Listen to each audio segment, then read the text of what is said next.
friends. My name is Stephanie Romero, and I am the founder and executive director of Awaken Pittsburgh. I want to welcome you to our podcast, The Ripple Effect. Awaken Pittsburgh is a nonprofit dedicated to fostering well-being, empathy, and compassion for all by teaching and encouraging mindfulness and meditation practices. I also want to take a moment to let you know that Awaken Pittsburgh offers many other opportunities for practice and connection. For example, you can join our online community, which features a space to more deeply explore the topics we cover with our guests. We have weekly posts to spark thought, practice, and reflection. I hope you will come join us to explore, connect with others, and deepen your practice. You can find out more at awakenpittsburgh.org.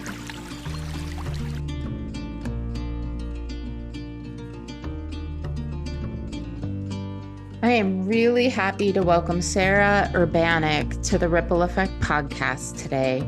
Sara has been a volunteer with Awaken Pittsburgh for quite a while now and is also a mental health counselor. Sara enjoys utilizing mindfulness and creativity with her clients. She is passionate about helping others to find a greater sense of balance and peace in their lives through her work. Sara is a longtime meditator and loves to read, write, and paint in her free time. Sara, I am so grateful to have you on the call for the Ripple Effect podcast this morning. And we have been working together in how long has it been? Oh, wow. I think I reached out to you, geez, was it like 4 years ago? Yeah, I think so Yeah. too. So for folks listening, Sara has been volunteering with us hmm for quite a few years now and supporting a lot of the work we do in our online community, the Mighty Networks community, and various other tasks that she supports us with. So I'm glad to have the opportunity to actually reconnect in a different way with you and Yeah. explore this amazing topic, which I love, and it's empathy for Yeah. December. That's what we're going to be talking about. And what I love to start with folks is just your path to meditation or mindfulness and Mhm. anything you want to say about how that's been working for you in your life. Sure. Well, thanks for having me. I'm really happy to be included. My path to mindfulness, I mean, it started quite a long time ago. I would say when I was in my later college years, so almost 9 or 10 years ago now. I was just going through a hard time and I kind of found um, different mindfulness teachers and like Eastern philosophies that really stuck with me, and that helped me so much, like get through those hard times. Not only just like navigating difficult emotions that were coming up like within myself, but also I think it helped me a lot like to love and accept myself because I was really struggling with guilt, I think, at that time. Um, and so, yeah, I've been meditating and growing in the like my mindfulness practice since then. And I would say there's just a lot of ups and downs. Sometimes I'm really consistent, sometimes not as much, but I've found a good rhythm where I meditate or I do something related to mindfulness daily. So like yoga or just breathing, just like stopping to breathe for a moment. And it's helped me a lot just in my life and then in my work, like in mental health. So, yeah. Yeah, maybe you could say a little bit more about your work in mental health and how mindfulness and meditation has supported you or your clients in that. But I also just want to say, I just hear again and again how it's those difficult times in our life that really brings us to practice. That was true for me. And I love that you found some solace and some support in practice. Yeah, so I wanted to name that and appreciate that. But yeah, if you could talk some more about how it's supporting your work as a therapist, that'd be great. Sure. Yeah. So I have been in like the social service world for a long time, but just recently I graduated from my master's program in mental health counseling. So I've started to work with clients with like mental health diagnoses or just normal life struggles that we all have. And I think mindfulness has been really effective for them in kind of stepping back and feeling their emotions, but also not letting it overtake everything. I think that's one skill that's been super helpful for clients, especially I worked with a lot of people with PTSD, and with PTSD, your emotions can be all over the place. And mindfulness has been so impactful for them and just giving them some space to like have a moment of just peace and realizing that we could go to that place. Like we have access to this like grounding place at any time. Um, and then for myself, I think that mental health work can be pretty exhausting sometimes, like listening to other people's stories and like holding this space for all their emotions and all that they're going through can take a toll on you sometimes. And sometimes it's like all you think about. You finish a session and it's like you can't get it out of your mind.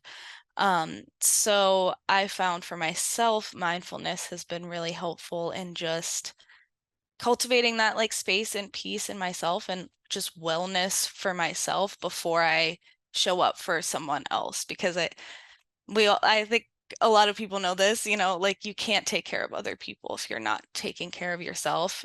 For me, mindfulness has been um, one of the biggest aspects of taking care of myself in this field. So yeah, it helps me, it helps my clients, and I am so grateful that it's a path that I have found. And I also just like in so many like therapy theories and practices, I'm like, this all goes back to mindfulness to me. Like so much of it goes back to mindfulness.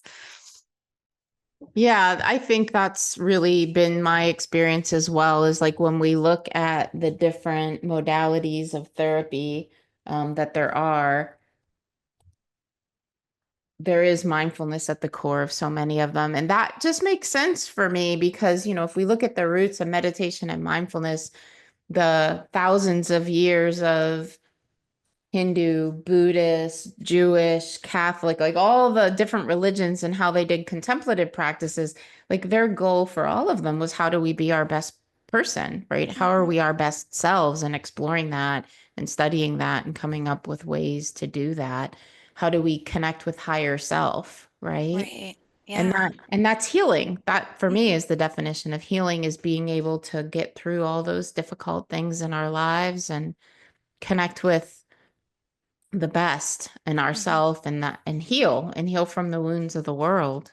Right. Yeah, we're not necessarily all these things that have happened to us, right? Like we're more than that. Yeah, and Yeah. I really love the way that you put working with folks with PTSD, um, that, helping create a space for them where they can feel all their emotions, but not be overwhelmed by their emotions. And when I Mhm. was working with teenagers, one of the things I used to say all the time is, are you having your emotion or is your emotion having you? Yeah. Right? Wow. Because that's the way it feels sometimes is that the emotion is having us and part of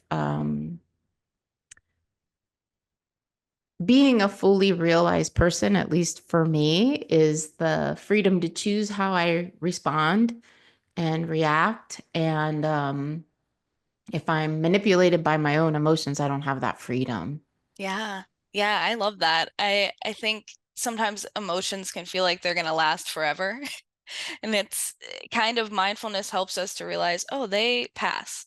I could feel them and then they could pass, and I don't necessarily have to act on them every time. Yeah, there was some research that I remember either hearing someone quote or reading myself that the length of an average emotion is like not usually more than 6 seconds. I'm making that up. I don't remember what it is, but it's like really short actually. Yeah. that if you just let the emotion happen without feeding it with our own narrative and story and engaging it, like it actually passes really quickly. But Yeah. it's the fact that we are feeding it with the story that extends it, that really amplifies it. Wow, that's amazing. If I'm it gonna is have to 6 seconds, that's amazing. I'm gonna have to Google it. I don't remember. I made that number up because it seemed like that's what I remember, but I'm not sure that that's true. Yeah. I, Don't I believe it though. don't want to give false information, but it was something really crazy short that I was like, "What? That can't be possible." But it's the idea that we feel something, anger. I'll just give you an example. Like you have a fight with your partner. I had an argument with my partner recently, and then the whole story about like the last 20 years of being with him and all the times and whatever it is for you, right? Like hmm that starts to enter your mind and then you're like feeding that emotion and amplifying it with that whole narrative and the actual situation in front of you almost gets lost, right? Yeah. Yeah. And it's all in your head. You're like, go, Yeah. and then yeah, then it can explode and just, yeah, I completely understand that Yeah. experience. Yeah, for sure. And then, PTSD though is a little different. It's not exactly that. hmm In that my understanding of it is that those trauma experiences have not been fully integrated into long-term memory. And so what ends up happening, so I just want to name for people out there that may be suffering from PTSD that this is not exactly the same, that those trauma experiences have been stored in our brains differently so that it feels like we're experiencing them right now as opposed to something from the past. And the work Right. of healing from those traumatic events when we do have PTSD um, or other post-traumatic syndrome um, is really how to move the memory into long-term storage so that it doesn't feel like it's happening right now. So hmm please don't hear what I'm saying as saying that if you're having a trauma response that you're the one feeding it. That's different. Right. Yeah, I agree. And I think part of like working with PTSD is cultivating that like current safety, and that helps Yes. move that Yes. memory to the past and not Yes. in your present. Yeah, and there are great, because mindfulness is all about being in the present moment. There are great things that we can do with practice to help people in the moment they're reliving that trauma experience to ground in the present and know that it's not happening. Yeah, exactly. And it's a like it says it's a practice, it takes time for anything to make that change, but I think it's one of the most powerful tools that we can use in mental health and, with PTSD, but with anything. Yeah, I agree. I agree. It's such a huge life skill.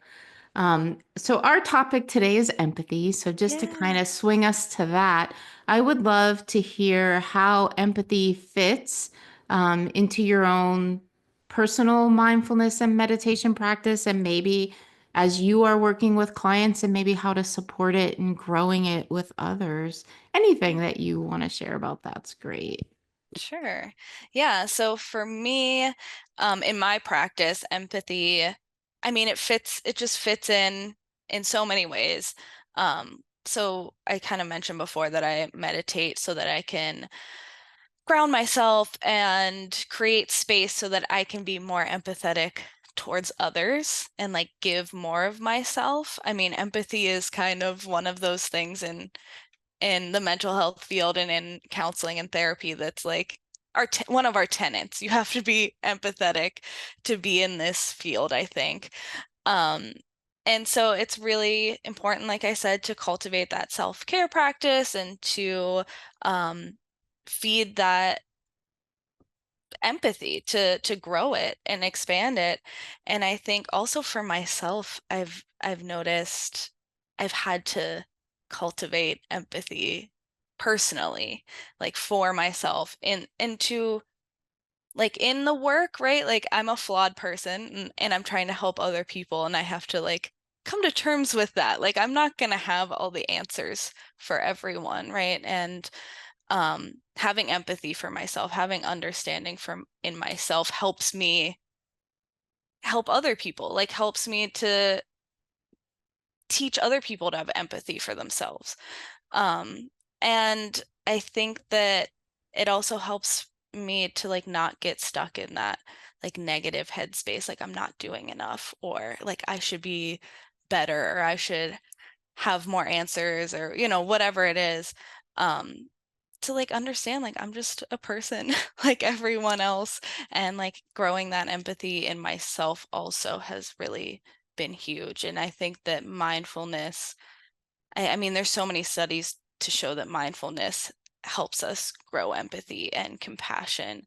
Um, because it's like we're getting into this space of, I think, realizing our, like you said, like our higher selves, like, and the interconnectedness of everyone. And so that just that empathy just kind of naturally, I think, flows out of that space. So for ourselves and for other people. Yeah, I love what you're saying about self empathy because usually when we think of empathy, we think of connecting with the suffering of someone else or connecting with the um, whatever's going on with the other person. Mm, And I love how you're framing it as no, it's about really feeling our own flaws, really feeling our own whatever, and bringing compassion in to that and allowing us to use that as the way we connect with other people. mhm.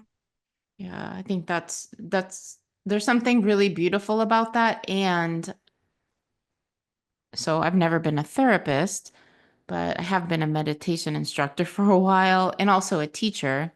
Yeah. And I know that for me, in trying to help support others learn and grow and develop, um, it can never come from the place of feeling like I got it all together, Hmm. right? The most successful connection, like deep connection with others, is kind of this we're all in it together trying to heal, we're all in it together trying to learn. And Yeah. that's somehow the most powerful connections. That I've made with other people. And so I Hmm. just was hearing that in what you said, and it was really resonating with me. Yeah, exactly. I'm glad that I was trying, I wasn't sure if I was saying it the right way, but you got it perfectly. So, yeah, I think like because there is an aspect, of course, of having empathy for other people, but I think that we can cultivate that even greater for having empathy for ourselves. And moving from that space, because then, like you said, we can connect with other people a little bit better. We can connect with their pain or what they're going through, even if we haven't experienced it ourselves. Um, we've all had hardships, we've all had hard emotions come up and hard situations in our lives. And um, yeah, I think that it's kind of a two-way street, right? Like empathy for ourselves and empathy for other people kind of go together. And it's also to really be of service, to really be of help, we Mhm. have to be doing the work with ourselves. Yeah. I really feel like you're underscoring that, right? Like it's our Mhm. own journey that is somehow feeding, fueling, nurturing the ability to work with others, not just to manage burnout, manage compassion fatigue, but also to come from the place of authenticity. Right. Yeah, exactly. I like that you said we have to do work on ourselves in order to help others on that journey. And I completely agree. I mean, that's kind of why I got into this field, is because I was working on myself and I was like, "Oh, I want to help other people to do this too." That's awesome. That's awesome. I love that. I actually I once had a therapy experience where the therapist appeared to just know everything, like the persona that they had. It was really treating me as um I don't know how to say it, like an object to be studied because they kind of had everything together. It was very detached and Mm, very clinical experience, right? Like taking the swab and putting it under the microscope kind of experience. And I was so turned off by that. And I've been blessed to have other therapists that really connected on a human level with me in my life. But just, as we've been talking, I reflected back on that. Like I only had 2 sessions with this person and I was like, no, you're not the therapist for me. But Hmm. but really like that's how some people have to that professional distance and keeping it as a professional examination of the other person. I don't know if that's the right way to put it, but Hmm. but that's how they have to manage the emotion of it, I think, Yeah. right? But what you're saying is really more a labor of love. What you're saying is really more, I think, more impactful and more transformative, not just I'm going to apply a theory that I learned. Yeah. Yeah. And I think that that's kind of, I mean, unfortunate that you had that experience, but maybe that's what some people are looking for. Right. But I think that kind of where a lot of like the real work comes in or the transformation is through our relationship. And like that's like we had a class in school that's like it's called helping relationships. It's a relationship, right? And if the relationship is I'm above you in some way, then I don't know if that how like helpful that's gonna be. Or yeah. Uh, I have a few friends that are in 12-step programs, and I don't remember what the slogan is. They have a lot of different slogans or phrases that they use to support their recovery through 12-step programs. But one of them is something like, you want to share your hope experience, and there's another word, and I can't remember, but like to always be coming from that place of like, I have hope because I've experienced this too, and I've been able to be successful in these certain ways, right? Mhm.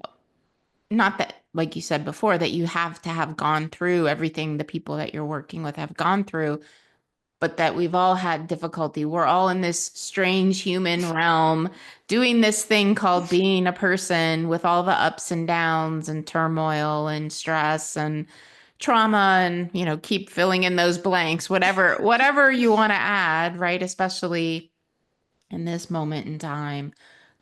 We've all had to deal with that, Mhm. right? Yeah. And it's a choice to enter the path to healing or to kind of not. Hmm. If we're blessed with the support that we need, then we can really go on that path. And I love how you're approaching your budding new therapeutic practice. And yeah, it's really wonderful.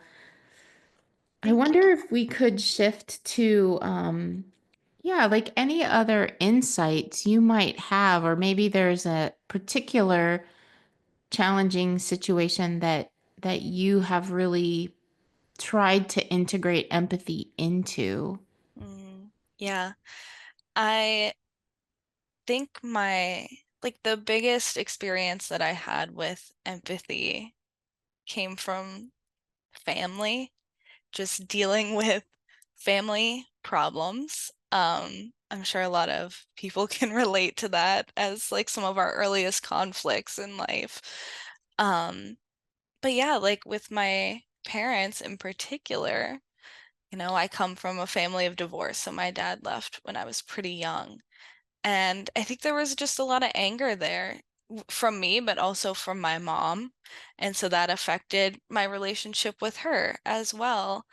And so I think growing up, there was just this distance with both of my parents because of that, and just issues throughout, you know, growing up. And I always, blamed them, right? Like I was always the victim of that situation. Um, And I think when I found mindfulness and started cultivating that empathy, I quickly realized like, oh, things aren't so black and white. Like things aren't always the way we perceive them in our heads. And, my parents are people too. I don't have to agree with the choices that they made or what they did, but I can also empathize and move forward in that kind of space, and I think that's helped me so much like grow a better relationship with them, and that's healing for me to like be able to have a better relationship with my family and empathize and move forward without getting stuck in anger, which I think I was angry as well for a long time. Um, yeah, so that to me, that's kind of been one of my biggest experiences with empathy. And to, that goes into other relationships in my life and but specifically I think for family, that was the biggest challenge is cultivating that empathy for people that you have this like history with. Yeah, and that's our, basic foundational relationship is in the family, right? And when Hmm. we have that original wound, which we all have some original wound, no parents are perfect, no family is perfect. That really I love hearing about how you've been working with healing that for yourself in order to mend your relationship with your parents, but also yourself, right? Hmm. Yeah, yeah, because I think our we learn about ourselves through like our parents' reflections a lot growing up. So from like healing those relationships, I think that I, yeah, healed my perceptions and like who I am. Um, yeah, it's an interesting kind of connection. It's in cycle. Yeah, but I think you're right. Like having empathy for our parents and their humanity and their own struggles and it's hard to do that when you're young, honestly, right? Because you're in the middle of it. But once we get a little older and we really see the humanity of our parents, because I know, gosh, when I was small, they just seem larger than life, right? You think your parents know everything, you think they're in control of everything. And once we Hmm. realize they're not, they're just human doing the best they can, it really opens up the opportunity to shift that Yeah, relationship and bring empathy in or not. Like some yeah, folks never quite get there. So yeah, yeah, that's part of the path. Well, I want to shift our conversation from interpersonal relationships to thinking about empathy in a larger way.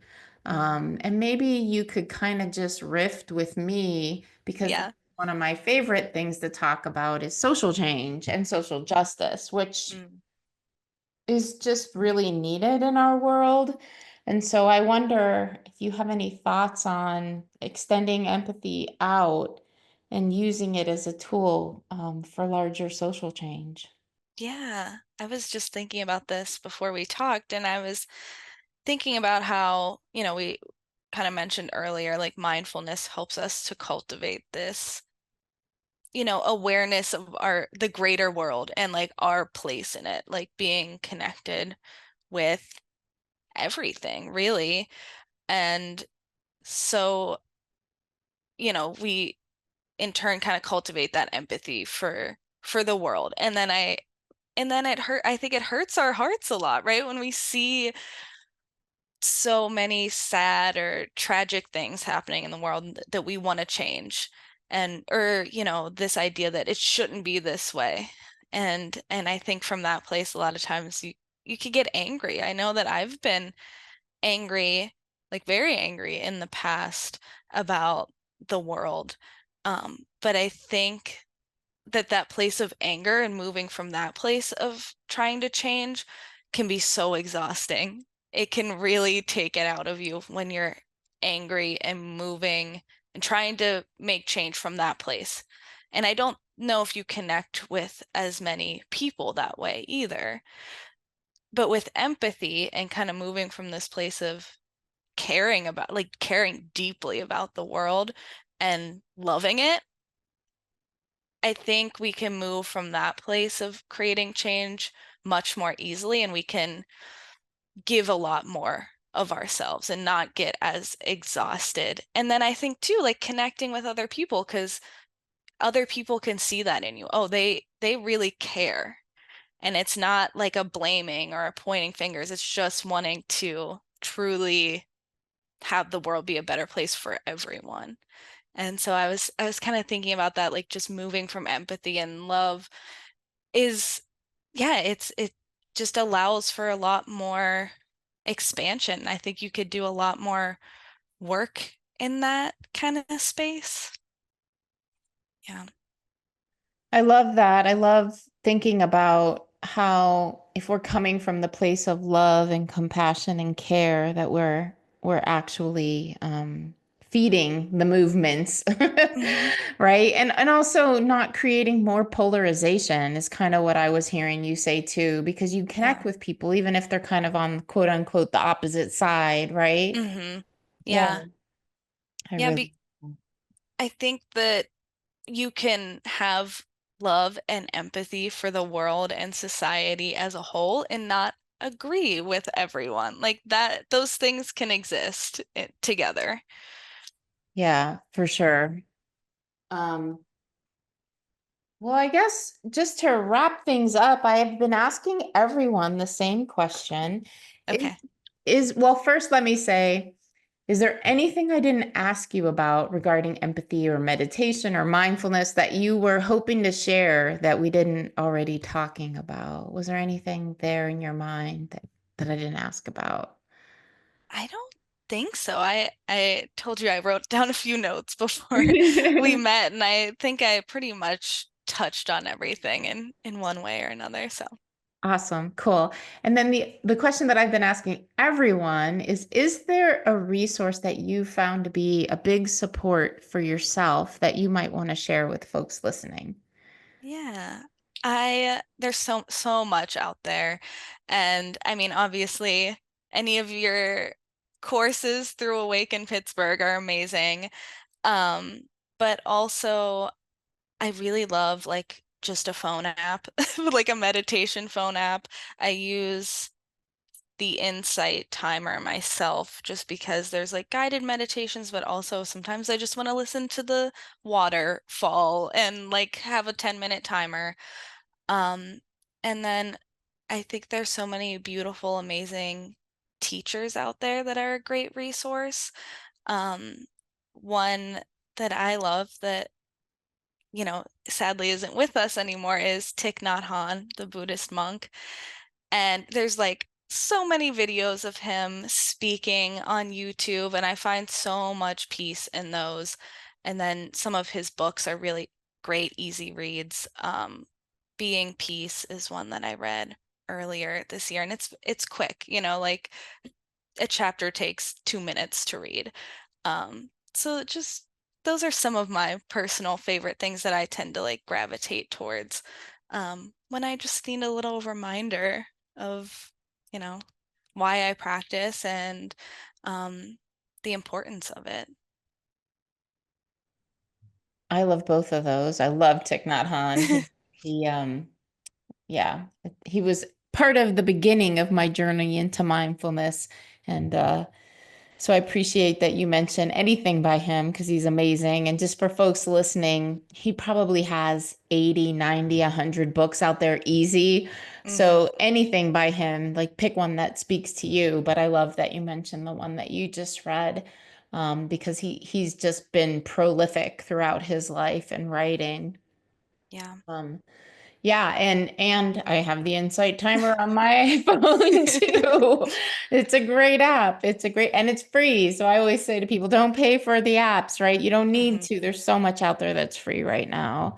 There really, really is. So that's both great things, great starting places for people, or even if you're a very experienced practitioner, both really good for any level, actually. Yeah. Yeah. Well, this has been fun for me, Sarah. I hope it has been fun for you. It has Um, been. yeah, good to reconnect with you and hear about how your path has progressed and how you are now integrating your personal practice, which maybe we were some small part of, into the work that you're doing to support the healing of others. Oh, thank you. And again, thank you for having me and all the work that you do. I mean, when I found out about Awaken Pittsburgh, I was like, this is amazing. I need to I need to reach out to them immediately. I was so excited. So, and I've seen, you grow and expand in the community, which has been beautiful. Yeah, it's been a lot of good work. Wonderful, wonderful work for us. Awesome. Well, good luck in growing your therapy practice, and thank you for your continued dedication to supporting our work at Awaken as one of our volunteers. Of course. Thank you so much.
Thank you so much for taking the time to do this with me, and it was great to get to know you a little bit better. Even after being together on the board for so many years, I'm always, yeah, just a lot of joy and